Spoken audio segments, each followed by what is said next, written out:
Welcome back, reefers. We're in the Virginia area today. We're coming to visit John in his 120-gallon tank. Monkey told me from Inappropriate Reef, he told me he's got a beautiful tank loaded with SPS. I can't wait to go inside. I've seen pictures. I heard this thing is phenomenal. So let's go say hi to him and let's go check out the tank. Come on.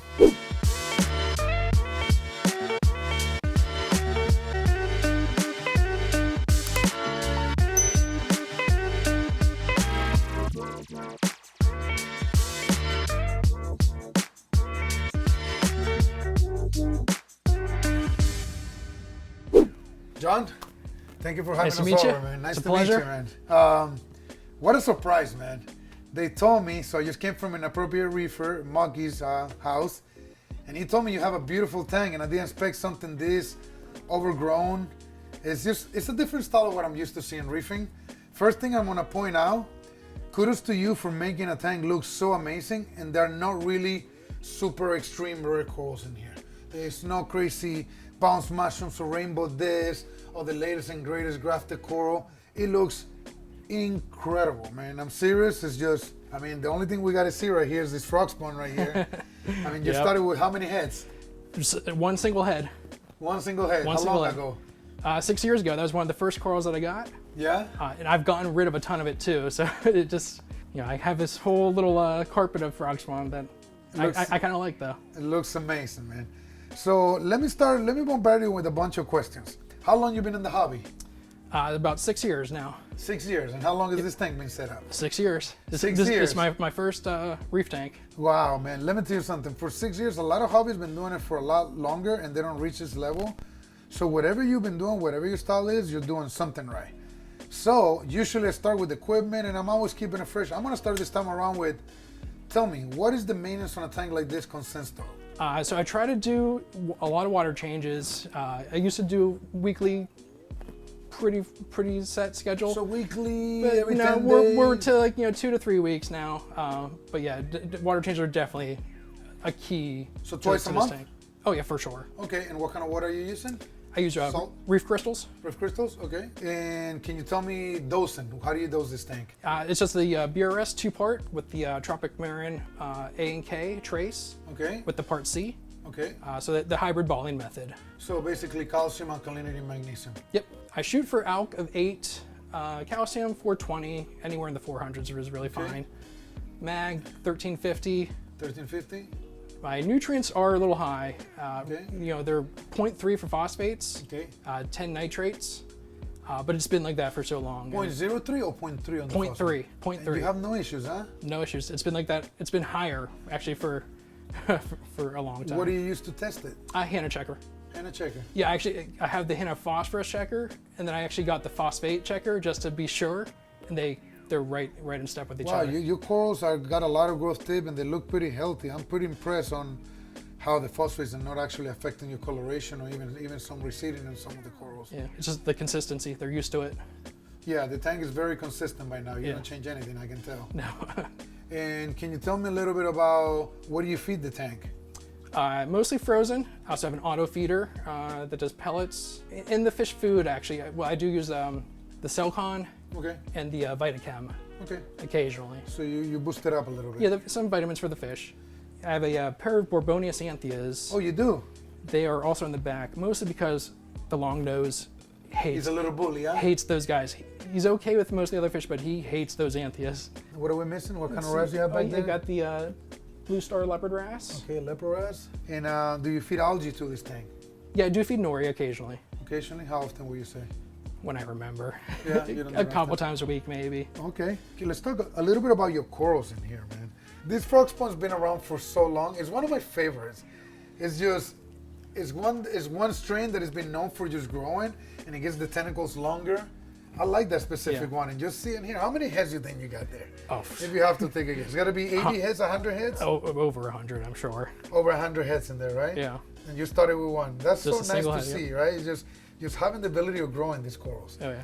Then you got this purple stag right here. Yep. And is this the Garf bonsai? It is. I'm not sure if it's the Garf. I call it just bonsai. Could be the Garf bonsai, the blueberry fields. Yeah. I mean, just one cool thing that I was discussing with you earlier, how it just turned into like a giant bonsai with these little tips. Yep. We're trying to figure out, is it the nutrients, is it the light, is it the flow? But it's growing different, but it's so cool the way it's growing. It's very dense. Very dense. It's almost hard to get a frag out of there, right? Yeah. And then is that the WD Tenios? Yep, that's the Disney. And then good old pumpkin patch chalice. Let me tell you something, you guys watching at home. This coral was around in the year 2005, 2006, if I remember correctly. So this chalice is going on 20 years in captivity into the hobby. And to still see it around in different people's homes, it's cool to see that. What lineage number is that frag? Is that number 1283?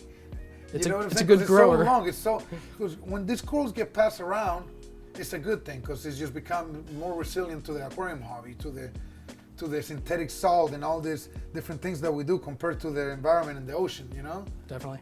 So super cool. And then what else am I missing here? Yeah. So some of these Ghanias are newer. Yeah? So I am a big fan of Ghanias now. Is that your new thing? Well, to be determined if they like the tank. This guy seems pretty happy. They seem to be finicky when you first put them in. Yeah. Like they open, they don't open, and one day they just reach that point where they just start going all over the place. Yeah.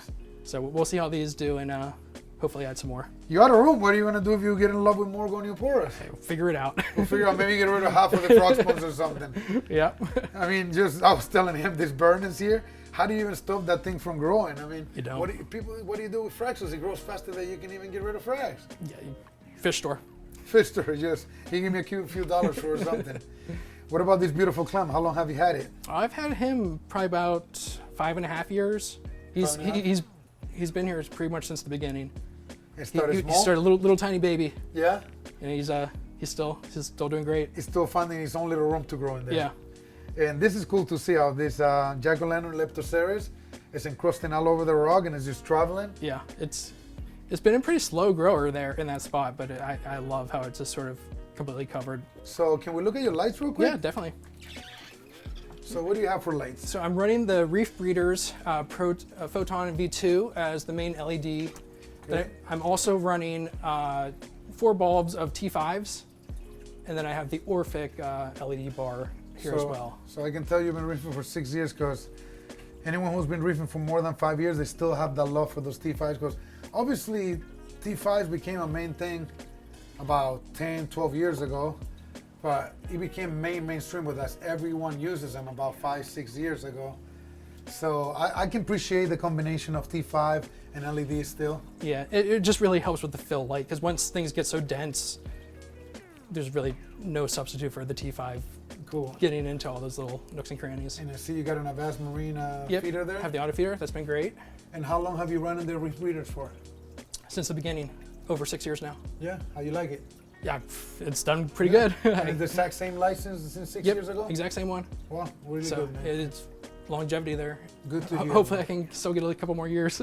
And I see you running a UV sterilizer? Yep, so that's only been on for probably about the last 2 years. You notice the difference once you start using it? Just in water clarity. So let's talk a little bit about flow in here. So what are you using for flow? So I have the Ice Cap Gyre 4K. Okay. And then I have 2 wave pumps, Neptune waves. 2 Neptune waves, 1 ice cap. And then back there I have a Tunes 6095. Can we look at your filtration real quick? Yeah. So I do have a light down there. Okay. So yeah, it's sort of a mess. It's all right. Yeah, I'm not the same way. I'm not in the meticulous club. It's all right. I'm the same way. So you and me, we can be in the same club. Yeah. So basically, you just have the roller mat back there. Okay. The Clara C. All right. I have the Reef Octopus. 150. It's a classic 150 that I've upgraded the pump. That's what I'm using. So it has the DC pump now. And what kind of doser this is? That's one of the BRS 1.1 mil dosers. Okay, what are you dosing with that? So that right now is dosing the Part C, the Tropicarium Part C. Okay. Then I also have the Neptune dose.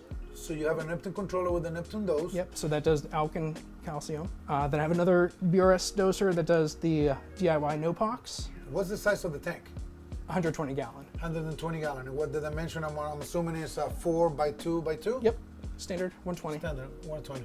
You know what? I think for a small tank, I think is the best size you can get. I mean, I think the dimension is this. It's got the depth. I think it's long enough where you can do nice aquascape. It's got the height. I mean, it's one. I had one before. It's one of my favorite size. even when I do it on a bigger scale, I try to mimic that. Yeah, because it's Like just the big. rectangular look. It's just big enough to keep some of the tangs, some of the utility fish that really help keep the tank clean.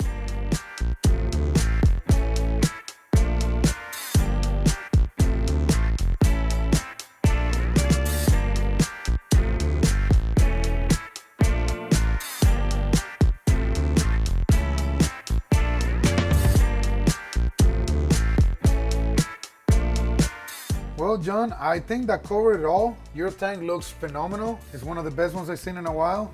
Kudos to you. Keep up the good work. Thank you for inviting us over, man. Thank you so much. It. You guys at home, I hope you guys enjoy this tank because I sure did. I'm always learning something new. I'm going to trade a couple frags with him too.